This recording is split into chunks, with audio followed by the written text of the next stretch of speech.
اصل میں ہم بہت جلد بازی میں ججمنٹس پاس کرنے لگتے ہیں، فوراً دوسروں کے بارے میں تبصرہ کرنے لگتے ہیں، کسی بھی چیز کا دوسرا رخ دیکھے بغیر۔ صحابہ کرام کی ایک اور مثال دوں گی کہ اللہ کے خوف سے کس طرح وہ خاموش بھی رہا کرتے تھے، بہت علم ہونے کے باوجود بھی۔ علم کا آنا اور علم کا دینا، یعنی علم کا حاصل کرنا اور سکھانا بہت مفید ہے اور بہت فائدہ مند چیز ہے، لیکن وہ بھی اگر حد سے بڑھ جائے تو درست نہیں۔ قرآن مجید میں آتا ہے ان السمع والبصر والفؤاد کل اولئک کان عنہ مسئولا، کان اور آنکھ اور دل، ہر چیز کے بارے میں انسان سے پوچھ ہوگی قیامت کے دن۔ اسی وجہ سے صحابہ کرام فتویٰ دینے میں انتہائی احتیاط برتتے تھے، یعنی فیصلہ کرنے میں اور دوسروں کے اوپر ججمنٹ پاس کرنے میں۔ حضرت عبداللہ بن مسعود کے بارے میں حدیث میں آتا ہے کہ عبداللہ ترازو میں احد پہاڑ سے بھی زیادہ وزنی ہے، یعنی اپنے علم اور تقوی کے اعتبار سے احد سے بھی زیادہ وزنی ہے۔ عبداللہ اثقل فی المیزان من احد، اس کے باوجود ان کا یہ حال تھا کہ وہ کوفہ میں تھے، ان سے ایک معاملے میں پوچھا گیا تو انہوں نے جواب نہ دیا، لوگ ان سے مہینہ بھر پوچھتے رہے، یہاں تک کہا کہ اگر آپ ہی فتویٰ نہ دیں تو ہم کس سے پوچھیں، پھر بھی انہوں نے جواب نہیں دیا۔ حضرت عبداللہ بن عمر ہمیشہ فتویٰ دینے سے پرہیز کرتے تھے، لوگ جب زیادہ اصرار کرتے تو کہتے ہماری پیٹھ کو جہنم کے لیے سواری نہ بناؤ۔ ان روایتوں میں فتویٰ سے مراد کسی خاص شرعی معاملے میں فتویٰ دینا نہیں، اس کا تعلق عام امور سے بھی ہے۔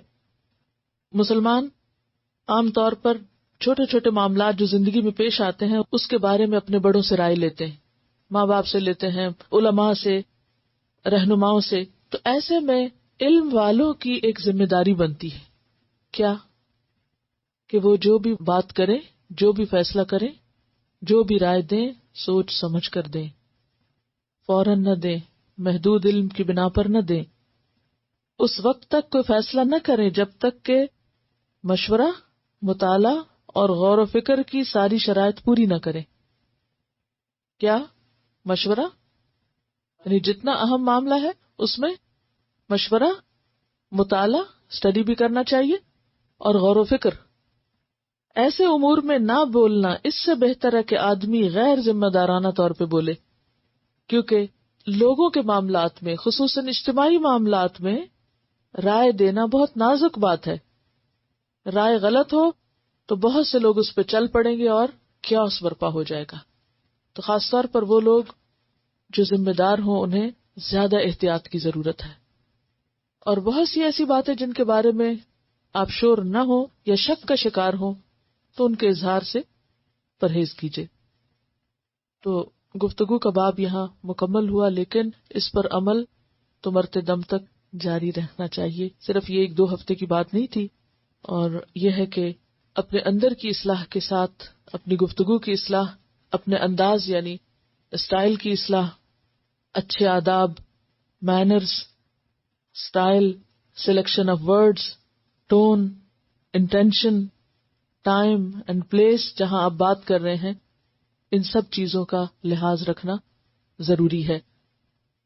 اور بہت دفعہ ہمیں سمجھ نہیں آتی کہ ہم کیا کریں، تو ایسے موقعوں پر بس اسمائل کر دیا کریں، ٹھیک ہے، مسکراتے رہا کریں، اور کبھی امبیرس فیل نہ کریں کہ اوہ کوئی کیا کہے گا کہ ہم یہاں بول نہیں سکے، یا اپنی رائے نہیں دے سکے، یا ہمیں جواب نہیں آیا، یا ہم بتا نہیں سکے۔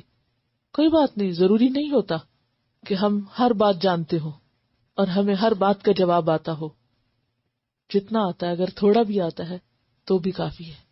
اگر اخلاص پر مبنی تھوڑا سا عمل بھی ہے تو انشاءاللہ وہ زیادہ فائدہ مند ہے بنسبت اس کے کہ ہم نہ جانتے ہوئے بہت بڑی بڑی باتیں کرنے لگے۔